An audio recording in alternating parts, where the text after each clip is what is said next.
अगर आपका मोगरा का पौधा फूल नहीं दे रहा है, इसकी ग्रोथ नहीं हो रही है, या फिर जो कलियां और फूल बन करके आ रहे थे वो बहुत ही छोटे थे और कली आपकी खिलने से पहले ही गिर जाती थी, तो जैसे ही मॉनसून का महीना आता है यानी कि बारिश शुरू होता है, मोगरा फिर से नई ग्रोथ ले लेता है और बहुत ही बढ़िया फ्लावरिंग करना शुरू कर देता है।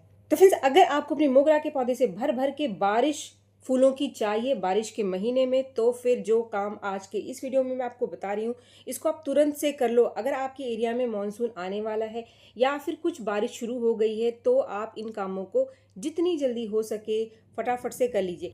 सबसे पहला पॉइंट, बारिश के महीने में मोगरा के पौधे को आपको कहाँ रखना चाहिए। तो बारिश के महीने में आपको मोगरा के पौधे को बारिश के पानी में ही रखना चाहिए। बारिश के पानी से आपको हटाना नहीं है। अगर आपने मोगरा को धूप से बचाने के लिए किसी शेड वगैरह में रख दिया था, तो बारिश में इसको खुले में ही रखो ताकि बारिश का पानी आपके मोगरा के पौधे को मिलता रहे। इसके बहुत सारे फायदे हैं। बारिश के पानी का मोगरा बहुत ज़्यादा फायदा उठाता है। सबसे पहला फायदा जो मोगरा उठाएगा वो ये है कि जो इसके पत्ते पीले पड़ रहे थे वो हरे हो जाएंगे, क्योंकि बारिश के पानी में बहुत अच्छी मात्रा नाइट्रोजन की पाई जाती है। और अभी तक अगर आपके मोगरा के पौधे के जो पत्ते हैं वो पीले पड़ रहे थे, कलियां छोटी आ रही थी या फिर कलियां सूख करके गिर रही थी, तो मॉइस्चर भी बारिश की वजह से बढ़ जाता है, जिसकी वजह से ये कलियां बड़ी होनी शुरू हो जाएंगी और सूख करके गिरना बंद हो जाएंगी। तो इसीलिए बारिश में आपको मोगरा को जरूर रखना है। इसका एक और फायदा है कि जो बारिश का पानी होता है वो एसिडिक होता है, और जितने भी एसिड लविंग फ्लावरिंग प्लांट है, मोगरा भी एक ऐसा ही पौधा है जिसको कि एसिडिक मिट्टी पसंद है। बारिश का पानी मिट्टी को एसिडिक बनाता है। बहुत सारे मिनरल्स भी पाए जाते हैं बारिश के पानी, जो कि एक नेचुरल खाद का काम करेगा इस समय मोगरा के लिए। तो इसीलिए मोगरा को बारिश के पानी में यानी बारिश में खुले में आप जरूर रखें अगर आपके एरिया में बारिश शुरू हो गई है।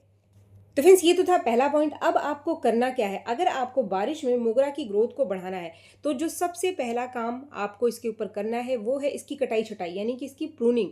अगर आपके पौधे की जो ब्रांचेस है वो लंबी लंबी है, बिखरी हुई है, पौधा आपका फूल भी नहीं दे रहा है, तो जितनी इसकी ऊपर की बेकार टहनियाँ हैं जो कि फैली हुई हैं, आप इनको फटाफट से प्रून कर दो, क्योंकि ग्रोथ बढ़ाने का इससे बढ़िया समय आपके पास दोबारा नहीं आएगा। बारिश में इसकी ग्रोथ बढ़ाने के लिए इसकी प्रूनिंग कटाई छटाई ज़रूर से करें। जो भी लगता है कि इसकी जो ब्रांच है वो वेस्ट है, आप उसको काट दो। नीचे की कोई ब्रांच है जो कि मिट्टी में लग रही है, उसको भी आप काट दो। जैसे कि मैं आपको दिखा रही हूँ, मैंने काफ़ी सारी प्रूनिंग इस अपने पौधे की कर दी है, और मेरे पास इस समय जितने भी मोगरा के पौधे हैं इन सब की प्रूनिंग मैंने कर दी है। बहुत सारे मेरे पौधे हैं जिनके ऊपर फूल आकर अभी अभी सूखे हैं, तो उनकी ऊपर से कम 2-4 इंच आप ज़रूर से काट दो। बहुत ज़्यादा अगर आपका पौधा घना नहीं, जैसे मेरा पौधा बहुत घना है, तो मैंने इसकी अच्छे से प्रूनिंग करी है। और जो आप देख रहे हैं कि इसकी जो बेकार सी टहनियाँ आपको दिखाई दे रही हैं जो कि नीचे लग रही हैं, उनको भी मैंने काट दिया, या फिर जो बहुत ही लंबी हो गई हैं उनको भी मैंने यहाँ पर कट कर दिया है। अगर आपका पौधा नया नया है, इसी सीज़न में आपने लगाया था, तब भी आप ऊपर से जो उसकी जितनी भी ब्रांचेस हैं उसके 2-3 नोड छोड़ करके आप कट कर दो, यानी टिप प्रूनिंग आप कर दो। अगर आपका पौधा नया है तो उसी हिसाब से आप इसकी प्रूनिंग करें, उसकी ब्रांचेस के हिसाब से ही करें।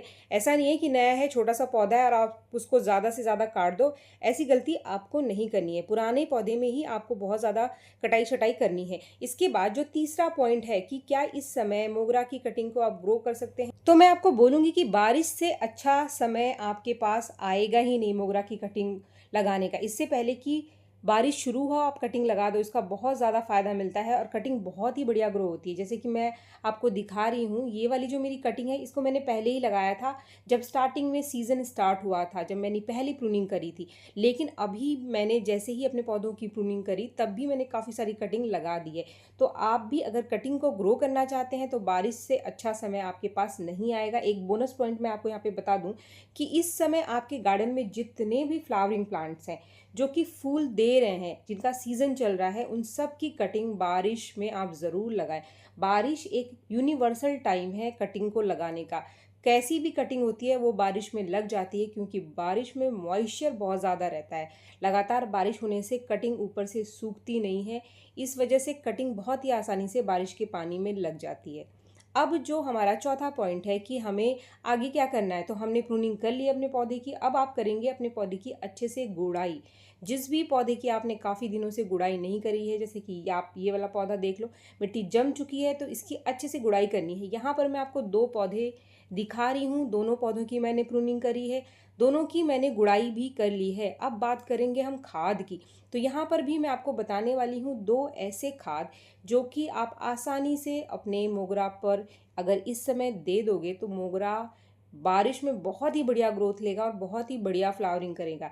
यहाँ पर मैं आपको बहुत सारे खाद नहीं बता रही हूँ, सिर्फ एक ही खाद बताऊंगी। बस मात्र 1-2 चम्मच आप डाल दो, बहुत ज़्यादा फायदा मिलेगा इस समय मोगरा को।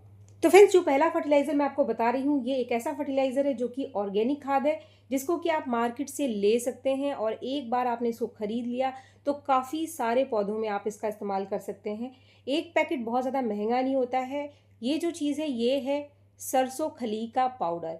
चाहे आपके पास सरसों खली का पाउडर है या फिर सरसों खली का केक है, किसी का भी यूज़ इस समय आप कर सकते हैं। अगर गर्मियों की जो तपिश है आपके एरिया में कम हो गई है, बारिश शुरू हो गई है, तो ये सरसों खली का जो पाउडर है ये कमाल का काम करने वाला है। बारिश शुरू होने से पहले पहले भी आप इसको दे दीजिए। पहले देना ज़रूरी इसलिए है क्योंकि ये एक स्लो रिलीज फर्टिलाइज़र है, एकदम से अपना असर नहीं दिखाता है। ये एक ऑर्गेनिक फर्टिलाइज़र है, तो धीरे धीरे आपके जड़ों को ये फ़ायदा पहुँचाएगा। धीरे धीरे जब आपके पौधे की जो जड़ें हैं इसको सोखेंगी तो ही आपका पौधा ग्रोथ और फ्लावरिंग निकालेगा। तो जितनी जल्दी हो सके आप इस खाद को डाल दीजिए अगर आपके पास है। मात्रा का आपको ध्यान रखना है। अगर आप खली का इस्तेमाल करते हैं तो लिक्विड फर्टिलाइज़र बना करके देना है 15 दिन में एक बार। अगर आप इस पाउडर का इस्तेमाल करते हैं तो मात्र 2 चम्मच काफ़ी रहेगा आपके एक 10 से 12 इंच के पौधे के लिए। जो देने का तरीका है वो कुछ इस तरीके से है कि आप एकदम से मिट्टी में ना बिखरा कर साइड में थोड़ा सा जगह बना लो, आप गड्ढा सा बना लो और फिर एक साइड आप दे दो। जैसे कि 1 चम्मच आपने पौधे के एक साइड दिया, 1 चम्मच आपने पौधे के दूसरे साइड दे दिया।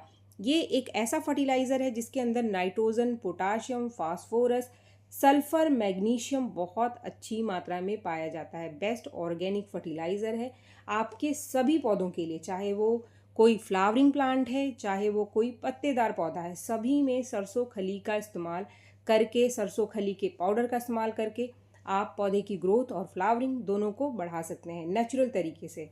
इसको आपको 20 दिन के अंतर पर देना है, यानी जिस पौधे को आप दे रहे हैं अगर इसको आप उसी पौधे को फिर से दे रहे हैं तो 20 दिन का अंतर आपको बना करके रखना है।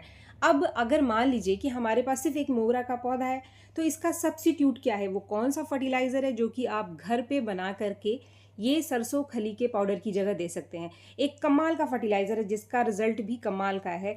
इसको आप बेस्ट होममेड फर्टिलाइज़र कह सकते हैं और इस समय मॉनसून सीज़न में आसानी से आप इसका इस्तेमाल अपने पौधे में कर सकते हैं। ये जो चीज़ आप देख रहे हैं ये है सरसों का पाउडर।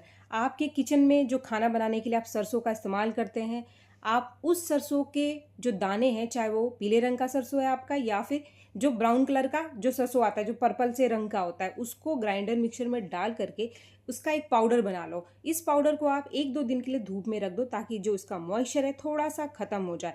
अब कुछ लोगों को डाउट होता है कि इसका इस्तेमाल करने से पौधा ख़राब हो जाएगा, तो ऐसा बिल्कुल भी नहीं है।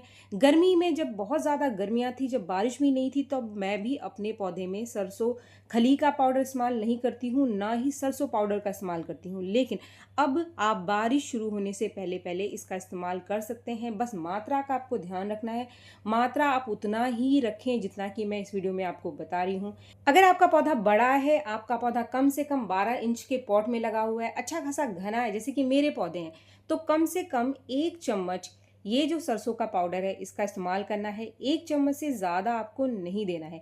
देने का तरीका बिल्कुल वैसे ही कि पूरी मिट्टी में ना बिखरा के थोड़ा सा आप साइड में जगह बना लो और इसको दे करके मिट्टी से आप ढक। ये एक बहुत ही स्लो रिलीज फर्टिलाइजर है, एकदम से कभी भी असर आपके पौधे के ऊपर नहीं दिखाएगा और इसके बहुत सारे फायदे हैं। ये ज़्यादा पावरफुल खाद है सरसों खली का पाउडर से, क्योंकि जो सरसों खली का पाउडर आप मार्केट से खरीदते हैं वो सरसों के तेल निकालने के बाद जो वेस्ट बचता है उससे बनाई जाती है, लेकिन हमने पूरा का पूरा जो सरसों है साबुत पीस करके ये खाद बनाया, तो ये ज़्यादा पावरफुल है। इसके अंदर ज़्यादा नाइट्रोजन है, ज़्यादा फास्फोरस है, ज़्यादा मैग्नीशियम और सल्फर की मात्रा बहुत ज़्यादा है जो कि जड़ों को सुरक्षित रखेगी। अगर पौधे के अंदर कोई कीड़ा वगैरह लग गया ना तो उसको भी ये सरसों का जो पाउडर है इसको ठीक करता है। बस मात्रा का आप ध्यान रखना।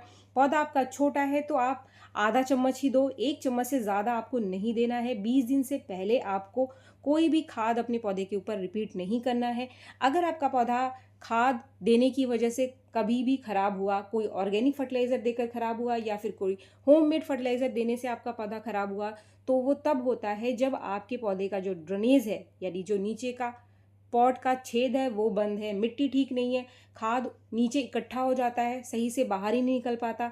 तो तेज़ गर्मी में कोई भी खाद आपके पौधे की मिट्टी में गर्माहट कर देगा, जड़ों को जला देगा, जिससे आपका पौधा खराब होता है।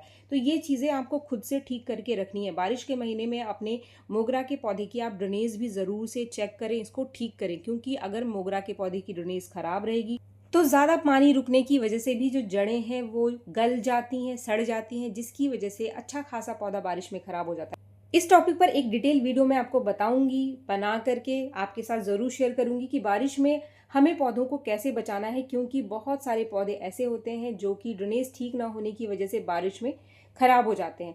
तो उम्मीद है ये वीडियो आपके लिए यूज़फुल होगा। बारिश शुरू हो चुकी है या फिर बारिश शुरू होने वाली है, आप मॉनसून से पहले पहले या फिर मॉनसून में ये जो काम है अपने मोगरा पर ज़रूर से कर लो। जो मैंने आपको खाद बताया है वो ज़रूर से डाल दो। जो आपका मोगरा ग्रोथ नहीं ले रहा था, फूल नहीं दे रहा था, वो नई ग्रोथ और फूलों से भर जाएगा। उम्मीद है ये वीडियो आपको पसंद आया होगा। वीडियो अगर आपको पसंद आया तो एक लाइक ज़रूर करें और मेरे चैनल को सब्सक्राइब करना भी ना भूलें। मिलते हैं मेरे नेक्स्ट वीडियो में, तब तक के लिए थैंक यू।